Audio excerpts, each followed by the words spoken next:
मैं इस घर की बेटी हूँ, कोई अनजानी मेहमान नहीं। मम्मी, रोहन की छुट्टियां हैं, मैं 2-3 दिन के लिए आ रही हूँ, चित्रा ने खुशी खुशी मम्मी को फोन पर कहा। अरे वाह बेटा, यह तो बहुत अच्छी बात है, पर केवल 2-3 दिन ही? कम से कम 1 हफ्ता तो रुकती। अरे आप आ रही हूँ वही बड़ी बात है। मम्मी, अच्छा भाभी कहाँ है? उनका फोन कब से ट्राई कर रही हूँ, लग ही नहीं रहा है। चित्रा ने पूछा। यही है अपने कमरे में, किसी काम में व्यस्त होगी, इसलिए उसे पता नहीं चला होगा। रुक, उसे बुलाती हूँ, मम्मी ने सफाई दी। कोई बात नहीं मम्मी, मैं बाद में बात कर लूंगी, आप उन्हें बता देना, कहते हुए उसने फोन रख दिया। उसका मन उदास हो गया। सुबह से भाभी को कई बार फोन कर चुकी थी, पर उन्होंने फोन नहीं उठाया था, जबकि दोपहर में वह बाजार जाकर भतीजे भतीजी के लिए गिफ्ट्स और मिठाई नमकीन ले आई थी। भैया और मम्मी को उनके यहाँ की स्पेशल खाकरे और बाकर बड़ी बहुत पसंद है, तो वह भी ले लिए। भाभी के लिए क्या लूं, इसी उधेड़ बुन में थी। भाभी को तरह तरह की आर्टिफिशियल ज्वेलरी का बहुत शौक है, तो उनके लिए नई डिजाइन की ज्वेलरी ले ली। अब तो लग रहा था कि कब कल आए और वह मायके पहुंच जाए। मायके की याद ही मन में इतना उत्साह जगा देती है, तो फिर अभी तो बस वहां पहुंचने में कुछ घंटे ही बाकी है। ट्रेन बहुत सुबह पहुंचती थी, तो स्टेशन आने के लिए भैया को मना कर दिया था। बेवजह उनकी रात खराब हो जाती। आजकल ओला उबर जैसी टैक्सियां और ऑटो तो पल भर में मिल ही जाते हैं। 6 बजे सुबह ट्रेन पहुंच गई। ट्रेन के रुकने के पहले ही टैक्सी बुक कर ली। अब एक पल का भी इंतजार मुमकिन नहीं था। स्टेशन से घर के लिए वैसे भी आधा घंटा लग ही जाता था। उसका मन खुशी से भर उठा। आखिर अपने घर पहुंचने ही वाली थी। सच में शादी को चाहे कितने भी साल हो जाए, मायके का आकर्षण चुंबक की तरह अपनी ओर खींचता है। हर बार की तरह फिर रास्ते से गुजरते हुए चौराहे चौराहे और रेस्टोरेंट कई यादें ताजा कर रहे थे। कैसे इन्हीं रास्तों पर स्कूटी भगाया करती थी। उस दुकान की चाट का स्वाद तो अभी तक मुंह में ही है, और वह कोने पर खड़ा रहने वाला पानी पूरी का ठेला। ख्यालों में ही सहेलियों की खिलखिलाहटें गूंजने लगी। कितने भी पानी पूरी खा लो, आखिर की मसाले वाली पूरी के बिना मन नहीं भरता था। पर अभी सब सुनसान था। सड़क पर इक्का दुक्का वाहन ही थे, उजाला होने को था। वैसे इन 3 सालों में शहर भी बहुत बदल गया था। सड़कें बहुत सुधर गई, कई नई बिल्डिंग्स भी बन गई थी। टैक्सी रुकते ही विचारों को भी ब्रेक लग गया। अरे वाह, घर आ गया। मम्मी और भाभी दरवाजे पर रास्ता देखते खड़ी होगी। मम्मी के ट्रेन में ही 2-3 बार फोन आ चुके थे। शायद उन्हें भी खुशी के मारे रात भर नींद नहीं आई। झटपट उतरकर मैंने गेट खोला। मम्मी तुरंत बाहर आई और उसे गले लगा लिया। उसका मन प्रफुल्लित हो उठा। आखिर 3 साल बाद आना हो पाया था। रोहन की पढ़ाई के कारण वह निकल ही नहीं पाई थी। मम्मी ने रोहन को प्यार से पुचकारा और उसे अंदर ले गई। उसने देखा मम्मी को चलने में थोड़ी तकलीफ थी। हाँ, अभी घुटनों की तकलीफ के कारण उनसे ज्यादा चला नहीं जाता और ना ही देर तक खड़ी रह पाती। अंदर एकदम सन्नाटा था। उसने प्रश्नवाचक नजरों से मम्मी की तरफ देखा। बैठ बेटा, दीपा अभी आती ही होगी, उसके उठने का टाइम हो ही गया है। रोहन बेटा, अंदर मेरे कमरे में सामान रख लो, मम्मी ने कहा। घर में सन्नाटा देखकर सारा उत्साह काफूर हो गया। अब तो लगभग 7 बजने वाले थे। भाभी तो उठ ही जाती है इस समय। उसने बाथरूम की ओर रुख किया, फिर वापस ड्राइंग रूम में आ गई। किचन में बर्तनों की आवाज सुनाई दी। मन फिर खुश हो गया। भाभी उठ गई लगती है, चाय नाश्ता बना रही होगी। सोचते हुए वह किचन में घुसी तो वहां मम्मी को पाया। मम्मी ने मुस्कुराते हुए पानी का गिलास आगे बढ़ा दिया। चल तू बैठ, मैंने चाय चढ़ा दी है, मम्मी ने कहा। न जाने क्यों उसका चेहरा उतर गया। अरे अभी क्यों बनाई, भाभी के साथ ही पी लेती। अब मेरे साथ पी ले, भाभी के साथ गरम नाश्ता कर लेना, मम्मी ने मुस्कुराते हुए कहा। अच्छा लाओ मैं बना दूं, बन ही गई है, बस छान के ला रही हूँ। ले, तब तक तू ये बिस्किट बाहर ले जा। रोहन के लिए दूध भी गर्म कर दिया है, कैसा पिएगा, बॉर्नवीटा वाला या सादा? मम्मी के प्लेट में निकाले बिस्किट लेकर वह बाहर आ गई। दोनों माँ बेटी चाय पीते पीते बातों में मशगूल हो गई, पर बार बार उसकी नज़र ऊपर जाती सीढ़ियों की तरफ जा रही थी। मम्मी भाप गई, लगता है उसको भी रात को नींद नहीं आई, इसलिए अभी तक उठ नहीं पाई बेचारी। बच्चे तो 10 बजे के पहले उठेंगे नहीं और भैया भी 8:30 तक उठेगा। आजकल उसके ऑफिस में बहुत काम चल रहा है ना। मम्मी ने सफाई दी। इंतजार करते करते करते 8 बज गए। तभी भाभी को उतरते देखा। उनके एक हाथ में पेपर और दूसरे हाथ में ट्रे थी जिसमें चाय का कप रखा था। वह झिझक कर पास पहुंची। उन्होंने एक औपचारिक मुस्कान दी। कैसी हो आप भाभी? आ गई आप? जी भाभी। उन्होंने चुपचाप किचन का रुख किया। चित्रा को बहुत अजीब सा लगा। 3 साल बाद भी मायके आने पर भाभी का इतना औपचारिक व्यवहार देखकर वह चुप रह गई। उसने मम्मी के चेहरे की बेबसी पढ़ ली थी।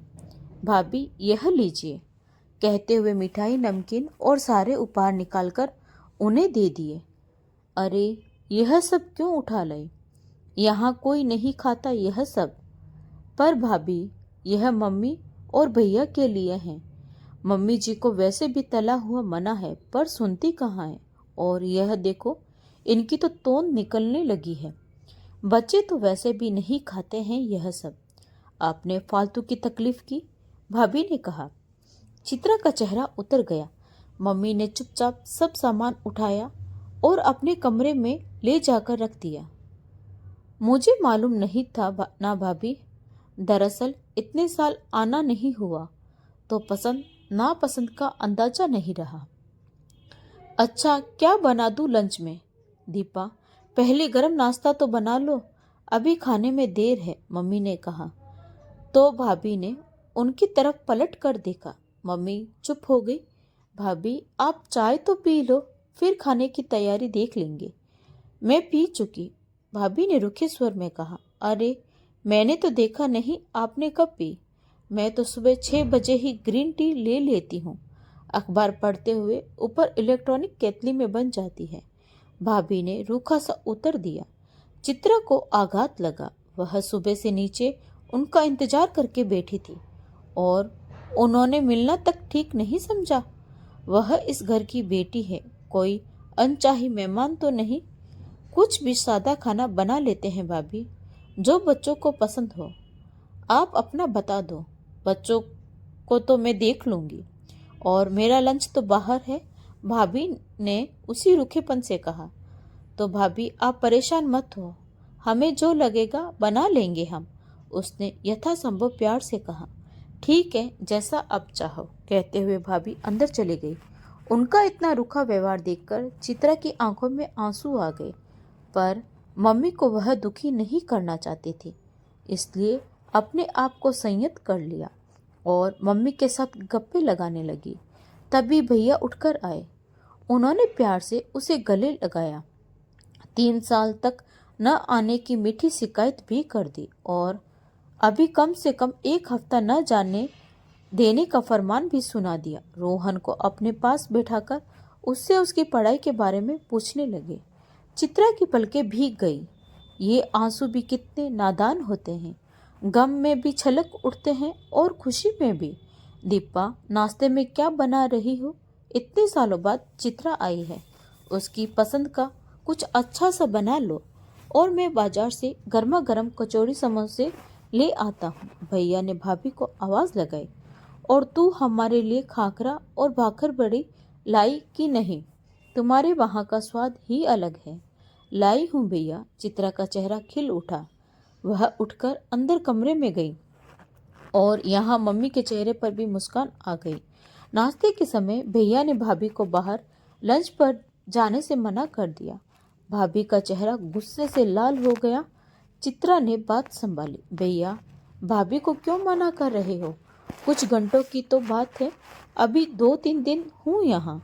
चित्रा की बात सुनकर दीपा का तना हुआ चेहरा सामान्य हुआ और चित्रा ने राहत की सांस ली।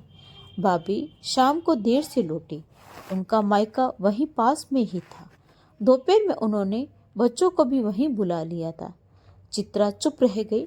वैसे भी मम्मी के साथ उसे काफी वक्त मिल गया बिताने को, पर रोहन अकेले बोर हो रहा था। मम्मी बार बार अफसोस कर रही थी, पर उसने बात संभाल ली। इसी तरह 3 दिन बीत गए। उसके जाने का दिन भी आ गया। मम्मी सुबह से बहुत उदास थी। चित्रा के रहने से वह बहुत खुश थी, नहीं तो दिन भर वह अकेली रहती थी। उनके पास टीवी पर ही वही घिसे पिटे सीरियल बार बार देखने के अलावा कोई चारा नहीं था। चित्रा के जाने का समय हो रहा था, पर भाभी का कोई अता पता ही नहीं था। इन 3 दिनों में वह एक बार भी भैया भाभी के कमरे में ऊपर नहीं गई थी। उसने सोचा, जाते जाते वही मिल लेती हूँ। सीढ़ियाँ चढ़कर जैसे ही दरवाजे पर पहुंची, उसके कदम भाभी की आवाज़ सुनकर ठिठक गए। हाँ यार, आज अब जाएगी महारानी। उसके इतने नखरे की क्या बताऊं, मैं तो परेशान हो गई। खाने में तरह तरह की फरमाइशें, और मेम साहब को घुमाने और शॉपिंग के लिए भी ले जाओ। किसी काम को हाथ तक नहीं लगाती। एक गिलास पानी भी अपने हाथ से नहीं लेती, जैसे मैं उसकी नौकरानी बैठी हूँ। वो तो उनका मुंह देखना पड़ता है, नहीं तो ऐसे मेहमानों को तो मैं घर में घुसने भी ना दूँ। चित्रा जड़ हो गई। इतना सफ़ेद झूठ, उसकी इतनी बुराई। सामने वाला उसके बारे में क्या सोच रहा होगा। एक पल तो उसे लगा उल्टे पैर लौट जाए, पर कुछ निश्चय करके वह कमरे में दाखिल हो गई। भाभी की पीठ थी और वह उसकी बुराई किए जा रही थी। भाभी, मेरे बारे में अच्छा नहीं बोल सकती तो कम से कम झूठ तो मत बोलो। चित्रा की आवाज़ सुनकर वह हड़बड़ा गई। पलट कर देखा तो चित्रा का चेहरा गुस्से से लाल था। वह भूल ही गई थी कि उनका फ़ोन चालू है। वो दीदी, आप गलत समझ रही हो। मैंने सब सुन लिया है भाभी, और मुझे बहुत दुख हुआ। 3 साल बाद बस 3 दिन के लिए आई थी, और आपने मेरे साथ 3 घंटे भी नहीं बिताए। आप तो ज़्यादातर समय बच्चों को लेकर अपने मायके ही चली जाती थी। मुझे उसमें भी कोई प्रॉब्लम नहीं है, पर मैंने कब आपसे फरमाइश की? कब मैंने कोई काम नहीं किया? कौन सी शॉपिंग आपने मुझे करवा दी, यह भी तो बता दो। मुझे तो पता ही नहीं चला। आप तो रोज ही अपने मायके जाती हो, वह भी पूरी पूरी दोपहर। आपकी भाभियाँ अगर ऐसे ही आपके लिए बोले तो कैसा लगेगा? मैं नहीं चाहती थी कि आपके खराब बर्ताव के बारे में सोचूं भी नहीं, पर दूसरों के सामने मेरी गलत शलत बुराई, यह तो आपने हद ही कर दी। नहीं दीदी, मैं आपके बारे में नहीं बोल रही थी। उन्होंने सफाई देने की कोशिश की। भाभी, यह मत समझ लेना कि आप मेरे साथ बुरा व्यवहार करोगी तो मैं यहाँ आना छोड़ दूंगी। जब तक मेरी माँ और भाई है, मैं उनसे मिलने आती ही रहूंगी। भाभी, मुझे नहीं पता कि आपको मेरे आने से क्या समस्या है, पर मैं इस घर की बेटी हूँ, कोई अनचाही मेहमान नहीं। इस बात को आप हमेशा याद रखोगी, ऐसी मुझे उम्मीद है। दीपा को वहीं छोड़कर चित्रा सीढ़ियाँ उतर गई। उसके मन से एक बोझ उतर गया। मायके को क्यों पराया समझे, जब वही तो उसकी जड़ है। यही वह जगह थी जहाँ वह पैदा हुई और बड़ी हुई। उसकी माँ और भाई से तो उसका खून का रिश्ता है। फिर कैसा परायापन। जो बर्ताव अब दूसरों के साथ करते हो, अगर वही आपके साथ हो तो आपको कैसा लगेगा? क्या सच में मायके आने वाली बेटी मेहमान बन जाती है? क्या एक लड़की अपने ही घर में अपनापन ढूंढना गलत है? अपनी राय में चित्रा ने सही किया या उसे चुप रहना चाहिए था? अपने विचार हमें कमेंट में ज़रूर बताएं। तो दोस्तों, आपको यह कहानी कैसी लगी, कमेंट करके ज़रूर बताएं। और अगर कहानी अच्छी लगी हो तो प्लीज़ लाइक, शेयर और सब्सक्राइब ज़रूर करें। तो मिलते हैं एक नई कहानी के साथ। धन्यवाद।